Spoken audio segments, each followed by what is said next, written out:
সিঙ্গাপুরে scuba diving করতে গিয়ে মৃত্যু হলো বিখ্যাত গায়ক জুবিন গর্গের। আপনাদের জানিয়ে রাখি, তিনি সিঙ্গাপুরে গিয়েছিলেন এবং সেখানে স্কুবা ডাইভিং করতে গিয়ে দুর্ঘটনা ঘটে।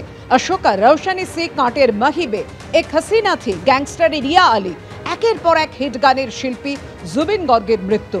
জুবিনের মৃত্যুতে সঙ্গীত জগতে শোকের ছায়া। দুর্ঘটনায় জুবিনের মৃত্যুটা আমার কাছে ভয়ঙ্কর দুঃখের, শোকের ঘটনা। আমি এখনো বিষয়টা মেনে নিতে পারছি না। তার পরিবারের প্রতি আমার গভীর সমবেদনা।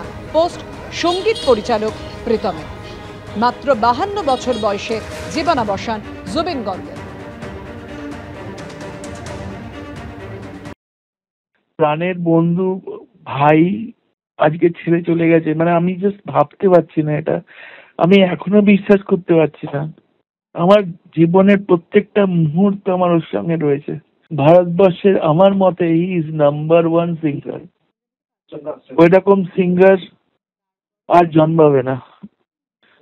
একের পর এক গান, একের পর এক, মন মানে না, বোঝে না সে বোঝে না, কত গান, আয়না, মন ভাঙা আয়না, আমি কত বলবো। এক সপ্তাহ আগে একটা গান গেয়েছে, সেই ফিল্ম সোহমের একটা ফিল্ম, সেটা এখনো রিলিজ হয়নি। ওই গানটা আমায় গিয়ে বলে দিস, খুব ভালো গান বানিয়েছিস। এটা আমি বলবো যে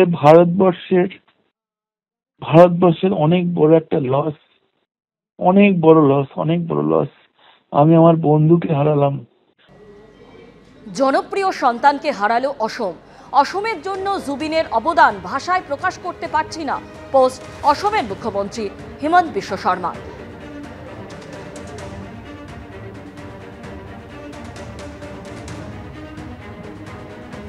সিঙ্গাপুরে স্কুবা ডাইভিং করতে গিয়েছিলেন, সেখানে মৃত্যু হলো গায়ক জুবিন গর্গের।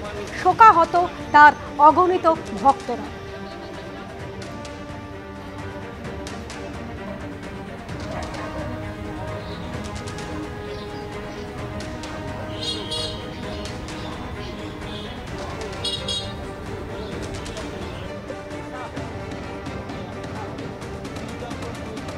अभी तो बोलने के लिए कुछ है ही नहीं एक्चुअली।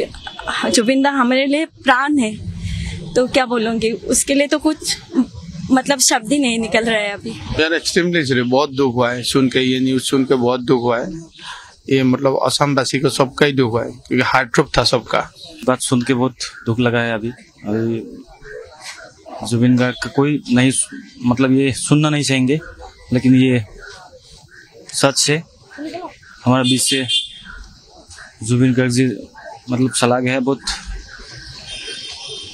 नहीं बोल सकते अभी। बोलने क्या कुछ नहीं है मेरे पास, वो शब्द ही नहीं है मुंह में। क्या करे अब, कुछ समझ में नहीं आ रहा है। ड्यूटी पर थे, ड्यूटी ये खबर सुन के यहाँ पे आया हो। জ্বর, সর্দি, কাশি থেকে খিঁচুনির মতো উপসর্গ, আর সেই থেকে প্রাণঘাতী রোগ ছড়াচ্ছে কেরলে, যার পোশাকি নাম প্রাইমারি অ্যামিওবিক মেনিঙ্গো এনসেফেলাইটিস। মস্তিষ্কে সরাসরি আঘাত হানার ফলে অনেকেই এগে ব্রেন ইটিং অ্যামিবাও বলে থাকেন। তবে কি এই রোগ, কেনই বা চিন্তার, কি বলছেন চিকিৎসকরা? জ্বর, সর্দি, কাশি, খিঁচুনি কিংবা অসংলগ্ন আচরণ, এসব উপসর্গ দেখেও সাধারণ রোগ ভেবে উড়িয়ে দিচ্ছেন? সাবধান হন, আপনার শরীরে বাসা বাঁধেনি তো সর্বনাশা ঘিলুখেকো অ্যামিবা? কেরলে ইতিমধ্যে এই রোগে মৃত্যু হয়েছে 19 জনের, যার পোশাকি নাম প্রাইমারি অ্যামিওবিক মেনিঙ্গো এনসেফেলাইটিস। এর জন্য দায়ী নাইগ্লেরিয়া ফাউলেরি নামে একটি প্যারাসাইট। সারা বিশ্বে গত কয়েক বছরে এই রোগে আক্রান্তের সংখ্যা ছিল মাত্র 500। তবে উদ্বেগের বিষয় হলো গত 1.5 বছরে শুধু কেরলেই আক্রান্তের সংখ্যা হয়েছে 120 জন, যার মধ্যে চলতি বছরে আক্রান্তের সংখ্যা 69, যার মধ্যে মারা গেছেন 19 জন। মৃতদের মধ্যে যেমন 3 মাস বয়সী শিশু আছে, তেমনই রয়েছেন 52 বছরের ব্যক্তিও। 1 সেপ্টেম্বর কেরলের কোজিকোর গভর্নমেন্ট মেডিকেল কলেজে মৃত্যু হয় এক শিশু, এক মহিলার।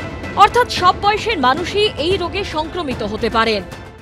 আমরা বিভিন্ন 2-3টি কলেজের এই ধরনের ডাক্তারবাবুরা মিলে এবং SSKM ট্রপিক্যাল মিলে আমরা কিন্তু একটা ককটেল রেজিম ঠিক করে সেই মতো এগিয়ে সবাইকে সেটাই চিকিৎসা করছি, এবং সেটা আরও কয়েকটা কলেজেও এগুলো ফলো করা হচ্ছে। তাতে আমাদের এরকম 30% ডেথ এবং 70% সার্ভাইভাল হচ্ছে। বিশেষজ্ঞরা বলছেন এই অ্যামিবা কোনোভাবে নাক বা মুখ দিয়ে ঢুকে সোজা মস্তিষ্কে চলে যায়, তারপর মস্তিষ্কের টিস্যু কুড়ে কুড়ে খেতে শুরু করে। ফলে সেন্ট্রাল নার্ভাস সিস্টেমে মারাত্মক প্রভাব পড়ে। মস্তিষ্ক নিষ্ক্রিয় হবার 5 থেকে 10 দিনের মধ্যে শারীরিক অবস্থার অবনতি শুরু হয়। উপসর্গ হিসেবে দেখা দেয় জ্বর, মাথা ব্যথা, বমি থেকে খিঁচুনি। আক্রান্ত ব্যক্তি অসংলগ্ন আচরণ করতে থাকেন ও চেতনা হারান, যাকে চিকিৎসকেরা বলেন প্রাইমারি মেনিনজাইএনসেফ্যালাইটিস। সূত্রের খবর, কেরলে পরিস্থিতি সামাল দিতে বেশ কিছু পদক্ষেপ নেওয়া হয়েছে। স্ট্যান্ডার্ড গাইডলাইন তৈরির পাশাপাশি বিদেশ থেকে ওষুধ আনানো হয়েছে। মিল্টেফসিন ও অ্যামফোটেরিসিন বি নামে 2টি ওষুধ ব্যবহার করে সেখানে মৃত্যুর হার 90% থেকে কমিয়ে 24% আনা হয়েছে।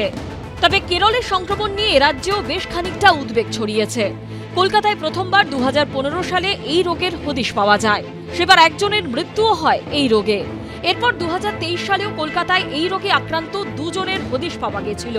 সূত্রের খবর, গত বছর থেকে এই বছরের মধ্যে ইনস্টিটিউট অফ নিউরোসায়েন্সেসে এই রোগ নিয়ে মোট 14 জন ভর্তি হয়েছেন। তার মধ্যে মৃত্যু হয়েছে 9 জনের, সেরে উঠেছেন 5 জন। এর পাশাপাশি গত বছর এসএসকেএমেও অ্যামিবা আক্রান্তের হদিশ পাওয়া গেছিল।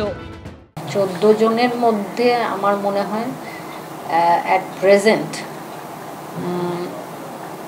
6 জন, হয়তো 5 জন ডেফিনেটলি বেঁচে আছেন। 6% লস টু ফলো আপ নেই, কিন্তু বাকি জনকে আমরা সেভ করতে পারিনি।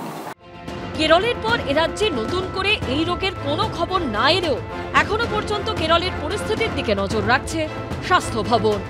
ঝিলম করঞ্জাই, সন্দীপ সরকার ও অনির্বাণ বিশ্বাসের রিপোর্ট, এবিপি আনন্দ।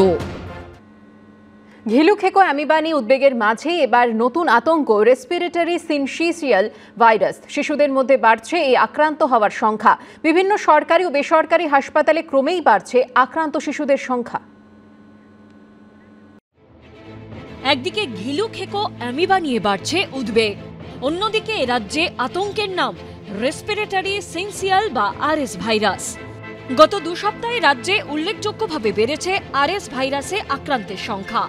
এতে মূলত আক্রান্ত হচ্ছে শিশুরাই। সদ্যজাতদের ক্ষেত্রে এই রোগে আক্রান্ত হবার আশঙ্কা আরও বেশি, তবে আক্রান্ত হতে পারেন 60 ঊর্ধ্বরাও। আমরা প্রত্যেক বছর জেনারেলি এই সময়টাতে নানা রকম ভাইরাস ইনফেকশন পাই, ইনফ্লুয়েঞ্জা, অ্যাডিনো, মেটানিউমো ভাইরাস।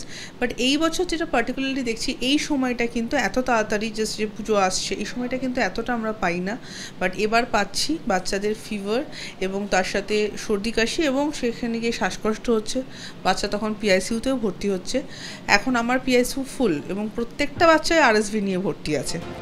এই রোগের উপসর্গের সঙ্গে মিল রয়েছে অন্যান্য ভাইরাস ঘটিত রোগের।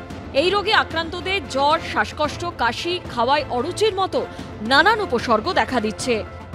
কমন যেরকম রেসপিরেটরি ভাইরাসের যা সিমটম হয় এদেরও তাই, যেটা আমাদের ভাষায় অ্যাকিউট ব্রঙ্কিওলাইটিস, এটা হচ্ছে স্টার্টিং।